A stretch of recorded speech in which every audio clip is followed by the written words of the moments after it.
A lot of people right now are comparing present day China to Japan in the 1990s because China has had some real estate issues over the past few years with a lot of their companies crashing in that industry. Japan in the 1990s also saw a bubble in terms of real estate, and then since then their economies kind of stayed flat.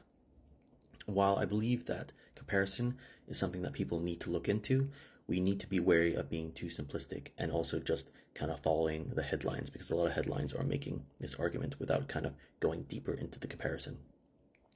Japan after World War II had to have a American military base placed on it to keep Japan from militarizing again, but also it was a place that played a role in the Korean War and also as a place in Asia, as we had USSR, North Korea, and China in the region. China never had a military base. But we did invest a lot in China. We invested our manufacturing companies into China. Even though maybe some companies went to Japan in the 1960s and 70s, never to the same extent as we have done with China over the past 20 years. Japan in the 1980s had already began to go abroad. Companies like Sony and car companies were already being sold in America and Europe.